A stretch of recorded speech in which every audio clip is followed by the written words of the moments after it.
എല്ലാവരും ആഗ്രഹിക്കുന്നതാണോ ജീവിതത്തിൽ ഒറ്റപ്പെട്ടു പോവാതെ നമ്മളോടൊപ്പം നിൽക്കുകയും നമ്മളെ സ്നേഹിക്കുകയും നമ്മളെ ബഹുമാനിക്കുകയും നമ്മളെ പരിഗണിക്കുകയും നമ്മളോടൊപ്പം നമ്മുടെ കുട്ടിത്തരങ്ങൾക്കും വെട്ടിത്തരങ്ങൾക്കും പൊട്ടത്തരങ്ങൾക്കും ഒക്കെ നമ്മളോടൊപ്പം കൂടി നിന്ന് നമ്മൾക്ക് വേണ്ടുന്ന റെസ്പെക്റ്റും നമ്മൾക്ക് വേണ്ടുന്ന പരിഗണനയും നമ്മൾക്ക് വേണ്ടുന്ന കെയറിങ്ങും നമ്മൾക്ക് വേണ്ടുന്ന പ്രൊട്ടക്ഷനും ഒക്കെ തരുന്ന ഒരാളെ അതിന് ഏത് ബന്ധമായാലും പക്ഷേ അതൊക്കെ അപൂർവ ആളുകൾക്ക് മാത്രം ലഭിക്കുന്ന ഭാഗ്യമാണ്. അതൊന്നും എല്ലാവർക്കും ഒന്നും ലഭിക്കുകയില്ല. ചിലരെ കണ്ടിട്ടില്ലേ നമ്മൾ ഒന്നും ചെയ്തില്ല എങ്കിൽ പോലും അവർ റിലേഷൻഷിപ്പിന് പ്രാധാന്യം കൊടുക്കുന്നവർ. പക്ഷേ ചിലരോ എന്തൊക്കെ ചെയ്താലും അവസാനം എന്ത് ചെയ്തു എന്ന ചോദ്യവുമായി നമ്മളെ വെറുതെ വഴിയിൽ ഉപേക്ഷിച്ചിട്ട് പോകുന്നവരെ കണ്ടിട്ടില്ലേ?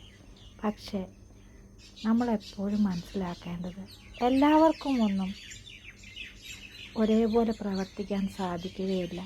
രക്തബന്ധങ്ങൾക്കും റിലേഷൻഷിപ്പിനും പ്രാധാന്യം കൊടുക്കുന്നവർ എപ്പോഴും അതിന് പ്രാധാന്യം കൊടുക്കും.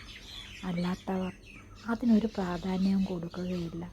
അവരുടെ സ്വാർത്ഥ താല്പര്യങ്ങൾക്ക് വേണ്ടി അവർ എന്തും ചെയ്യാൻ മടിക്കുകയില്ല എന്ന് മനസ്സിലാക്കുക. എപ്പോഴും നമ്മുടെ സാഹചര്യം എന്താണെന്ന് നമ്മുടെ അതേ അവസ്ഥയിൽ കൂടി കടന്നു പോകുന്ന ഒരു വ്യക്തിക്ക് മാത്രമേ മനസ്സിലാക്കാൻ സാധിക്കുകയുള്ളൂ. അല്ലാതെ എത്ര പറഞ്ഞാലും ആർക്കും മനസ്സിലാക്കുകയുമില്ല, മനസ്സിലാക്കുകയുമില്ല, മനസ്സിലാക്കാൻ ശ്രമിക്കുകയുമില്ല.